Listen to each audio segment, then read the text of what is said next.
This is awkward occurrence or awkward entertainment. So we're going to be talking about the Mandela effect and white pumpkins. This guy, Matrix Eyes, who's actually Gypsy Road, and he wants you to donate to his PayPal, buy his T-shirts, subscribe to his Patreon. Yeah, all deception. Anyway, he says he's never seen a white pumpkin before. I mean, there's videos going back 11 years of people growing and crossbreeding white pumpkins. He shows you news articles of pumpkin being spelled with one P instead of two. Then he goes on to show you another news article of pumpkins being spelled with two P's. Like different parts of the country was probably spelled pumpkin with one P. And he doesn't say, well, maybe it was an error, a typo on a newspaper. He just uses it as evidence that there's some sort of Mandela effect. Right. Like some sort of Mandela effect. Right. White pumpkins are a crossbreed of pumpkin and something else. They call them Casper pumpkins also. So let's continue.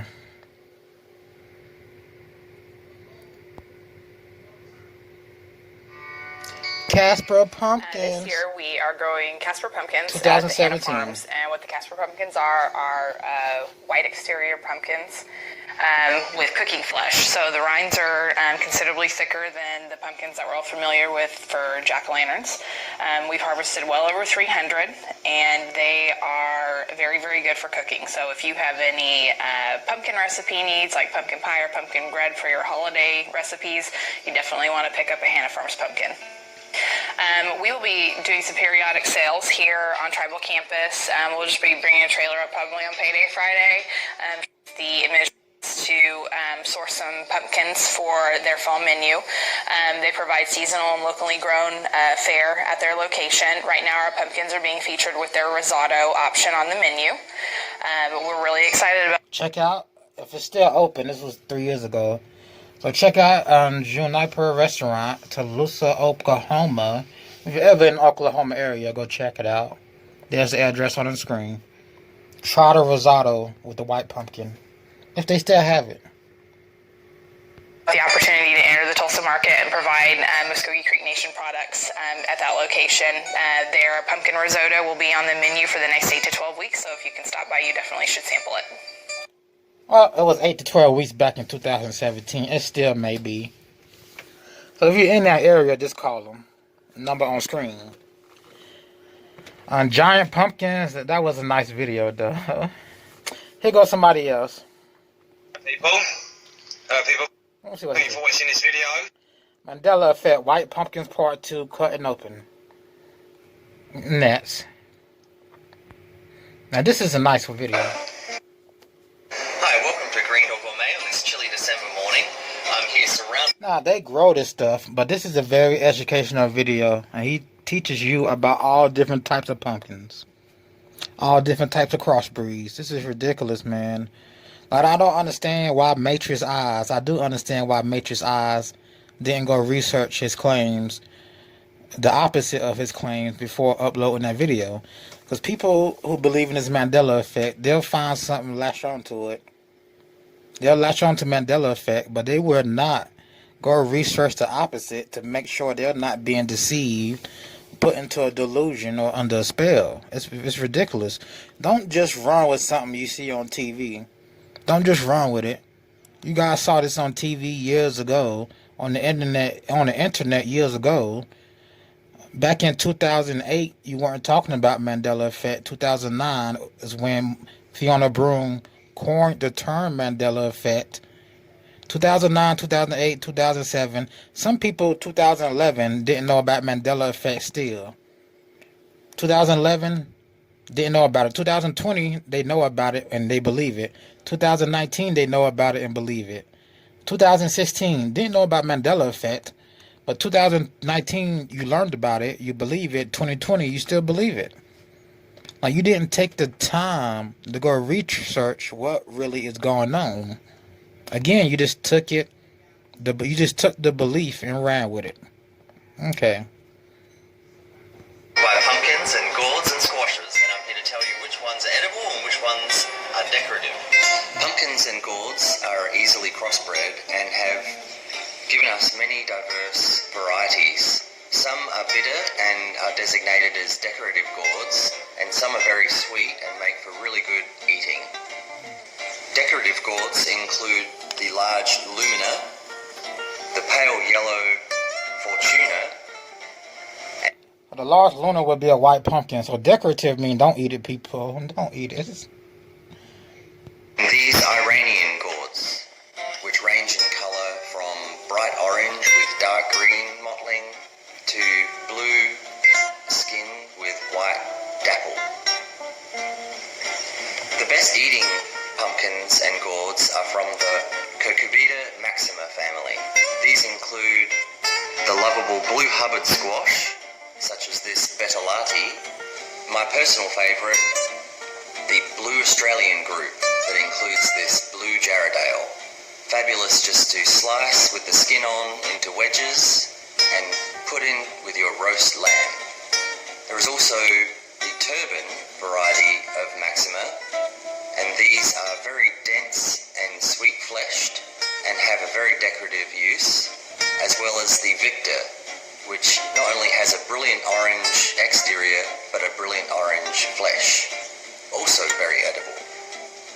Here we have the Galusteacine, one of the most peculiar looking pumpkins that has a peanut-like exterior and a beautiful soft interior, perfect for frying with butter.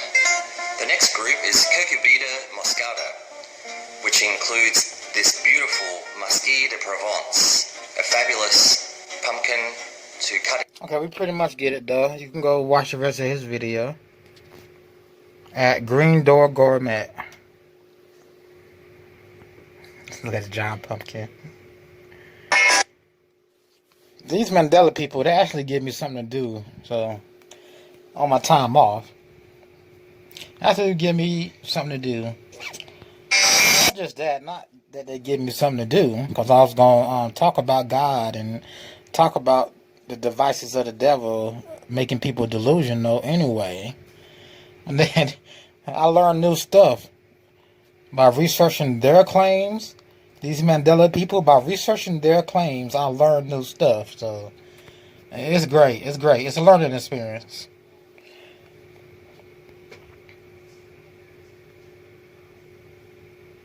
Garden and see a nice red ripe tomato, or you can come out and see a beautiful pumpkin like this one that weighs over 1,000 pounds.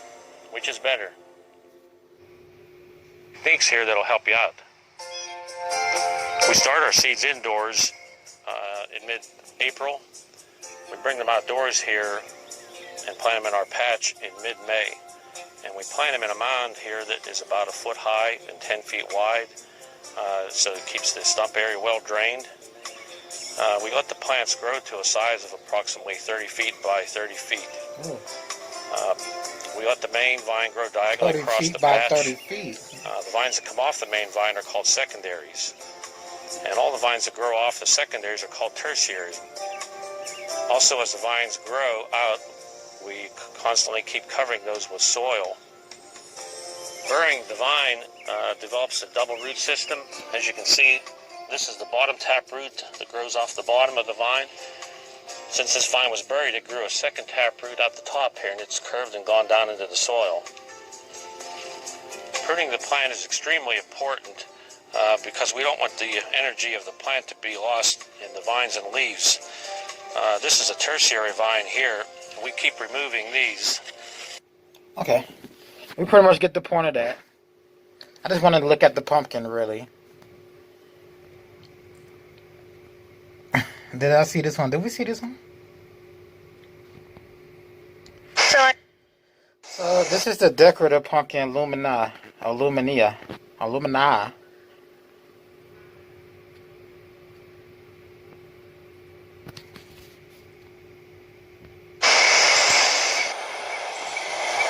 Big pumpkin.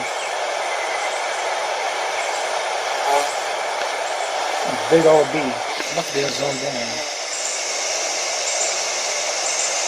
Looks like this plant It's starting to bloom, starting to make more little ones, so that's good. So covering these was very beneficial to keep the cucumber beetles off. A bit of pyrethrin. This is the Lumina pumpkin back here. And I have bad news. That second pumpkin over there, I broke it by accident. I'm getting some disease issues here. I'm really not too worried about it. I'm just gonna, I can't just remove all the leaves while my pumpkin is growing or it won't get any energy. So I'm just gonna focus on maybe using the neem oil to control it, to maybe slow it down. So I'm just going to try to control the mildew problem until I can get my pumpkin. So this guy has been growing about a couple weeks now. It was about a week old when I showed it to you last time, and now it's actually not really growing that fast, but it is bigger. So it's already, it's been growing about a week and it's already like this. So this one, these only get to be about 20 pounds anyway, so it's not going to be like one of those giant pumpkins, but I think it's pretty. Yeah, pretty. It's going to be a very pretty pumpkin. And there's going to be enough, with 20 plus pounds, there's going to be enough pumpkin meat in here to do whatever I want with it, make pies and pumpkin bread or whatever I want. So I'm very pleased with it and happy to have one, finally get one. It was like a challenge, and I feel proud of my pumpkin. So, and it's not done yet. It's nowhere near being finished growing. So, hey, might get bigger than what I think. So, let's see what happens.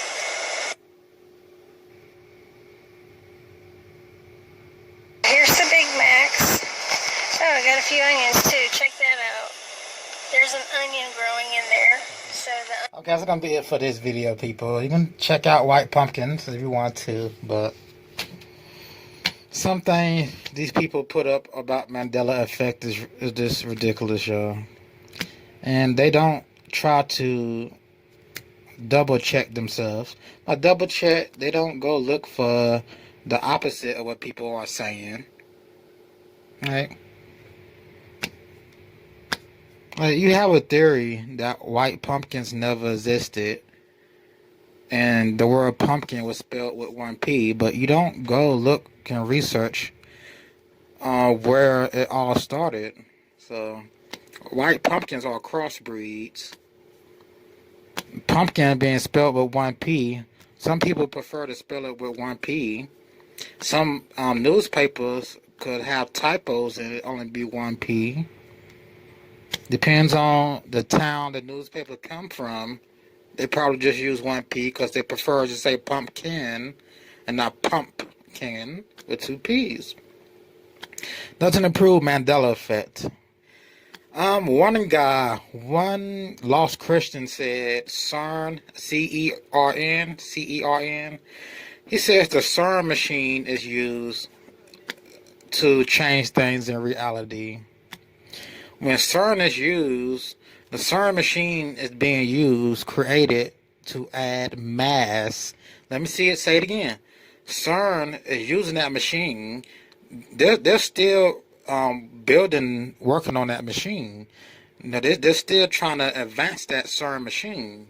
But they're using that machine to add mass to protons, different things in quantum physics. They want to add mass to different things. I have to reread it for y'all so you can get an understanding.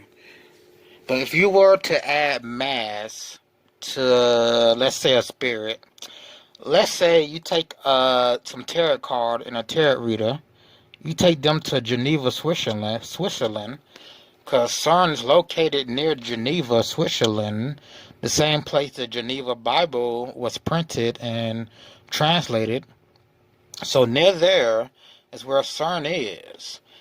You take a tarot card reader there, inside where the machine is. She starts contacting those spirits, those energies. You can use CERN to make those energies have mass or more of a mass. This is my theory. This is my theory because from what I read, The word mass stands out in their research. They want to make things have a mass. Now, mass would be, knock on wood, wood is mass. But when you break it all down, it's a bunch of atoms and protons and all that scientific stuff.